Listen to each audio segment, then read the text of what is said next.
Ezra McCandless was convicted on the tragic and brutal death of her ex-boyfriend, Alex Woodworth. But the most psychologically jarring element isn't the crime itself. It's what she did immediately after. She created a physical narrative of victimhood, including a suspicious injury, then lied and blamed the victim. How much deep-seated deception and self-preservation does it take to stage a scene this complex after such a violent event? We will dive into the psychological and mental health profile of the self-described Tricky Fox to uncover how trauma, a desperate need for control, and a final catastrophic emotional break culminated in a verdict of intentional homicide. Welcome. I'm a licensed professional counselor, and this is my mental health analysis of the Ezra McCandless case. I will be focusing on the main mental health and psychological indicators while providing the backstory. I don't just talk about the crimes, I talk about the psychology behind the crimes and the mysteries that captivate us. I look beyond the facts of the case to understand the why of the crime. My analysis is based on my speculation, not a diagnosis of anyone involved in this case.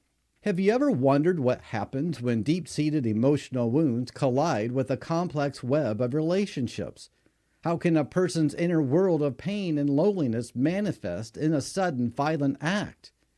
The story of Ezra McCandless, convicted of the 2018 stabbing death of her ex-boyfriend, Alex Woodworth, offers a disturbing look at the psychological forces that can build beneath a seemingly normal surface.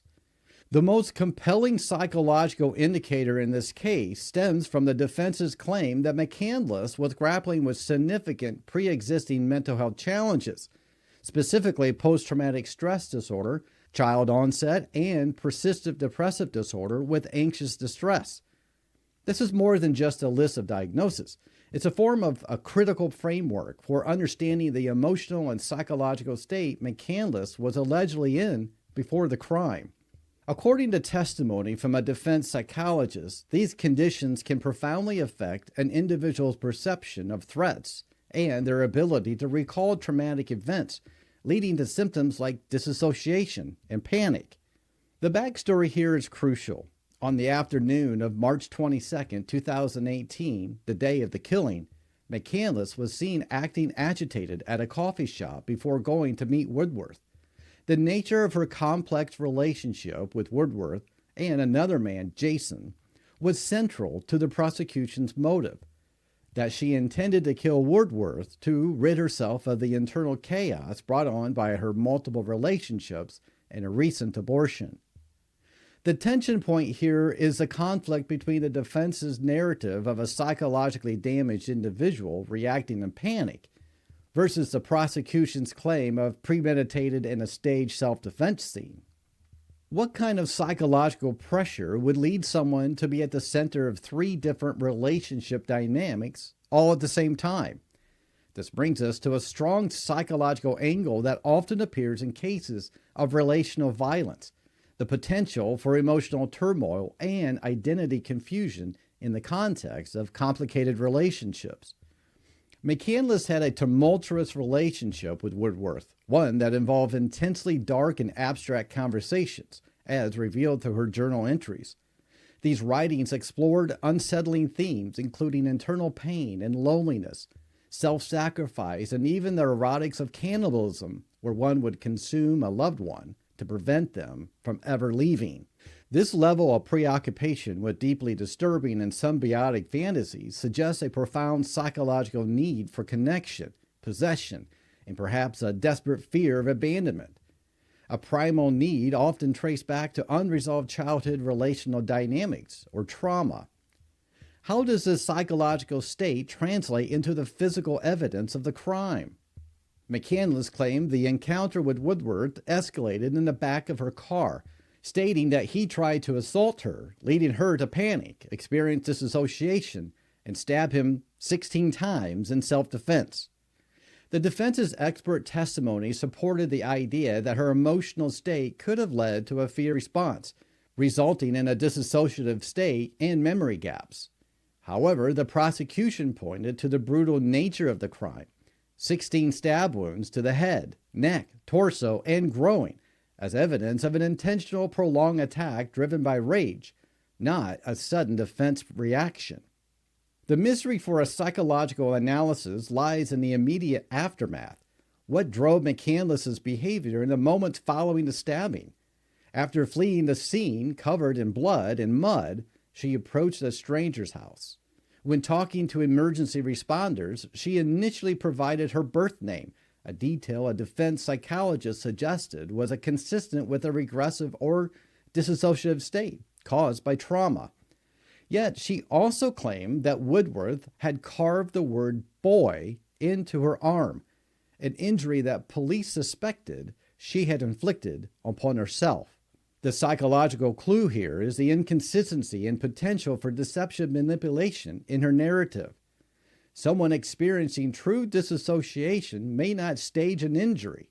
The act of carving a word into her own arm, if true, introduces the psychological concept of self-mutilation and the creation of a physical narrative to support a story of victimization.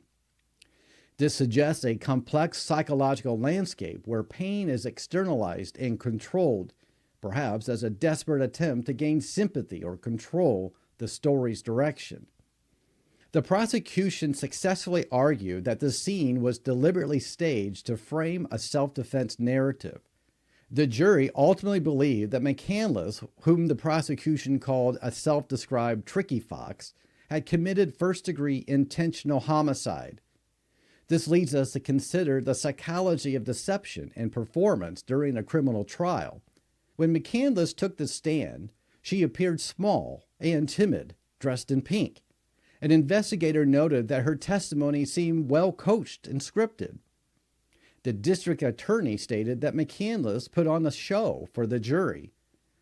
The psychological angle of the defendant's demeanor in court is always compelling. Was this presentation a genuine expression of a traumatized person or a calculated performance designed to invoke a protective reaction from the jury? This speaks to the psychological theme of impression management, where an individual carefully controls the information and image they present to others. If an underlying psychological indicator is a pervasive need for validation and control, which can stem from early trauma, then a theatrical presentation in a court becomes a final desperate attempt to control the outcome of the narrative. Even after her conviction, McCandless maintained her innocence, writing on social media that she would never stop fighting for her truth and that she felt re-traumatized by how she was portrayed as a sex fiend and a liar. This unwavering defense of her own narrative, even when confronted with the guilty verdict, hints at a powerful cognitive dissonance, a psychological state where a person holds conflicting beliefs and seeks to reduce the resulting tension by rejecting evidence that contradicts their self-perception. Her need to frame the situation in a way that aligns with her view of herself as a victim rather than a perpetrator is a powerful psychological defense mechanism. The contrast between the extreme violence of the crime and the fragile self-image she projected is the enduring psychological mystery of this case. It is the intersection of deep-seated trauma, complex relational dynamics, and a powerful drive to control her own narrative that makes the Ezra McCandless case so psychologically captivating. Wow, okay, so there's a lot going on in this case. Ezra and her ex-boyfriend, Alex, she was accused of murdering him. We don't know the entire background, why it came to that conflict, that violence, but the facts that we do know is that her ex-boyfriend, Alex, was stabbed multiple times all over the body in the back of Ezra's car. We know that they were not dating anymore. There was conflict going on there. But Ezra's defense that Alex was assaulting her and she was defending herself, that part right there, to me, she is formulating her own narrative here. And to stab someone that many times in those locations, that suggests a real rage. And we see this often in cases where There are people who build up resentment over time and a lot of anger, a lot of frustration and rage that comes out. And so people who commit the crime, especially if it's stabbing multiple times, it's usually in the midst of a rage. And I think that's what was happening here. But Ezra is trying to portray that she is innocent in all of this, but she was ultimately convicted. There's a lot going on here. Obviously, Ezra has a lot of mental health struggles. Not everyone who struggles with those types of mental illnesses is going to be a killer. So there's a lot of layers to this case, a lot I'm sure we don't even know about yet. So I would love to know, what are your thoughts about this? Are there anything about this case or anything that stands out to you? Let me know.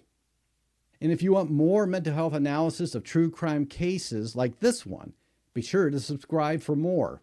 And if you found this case compelling, be sure to watch the next story. It will make you more aware of your surroundings. Thank you for joining me today. Until next time, stay curious, stay safe.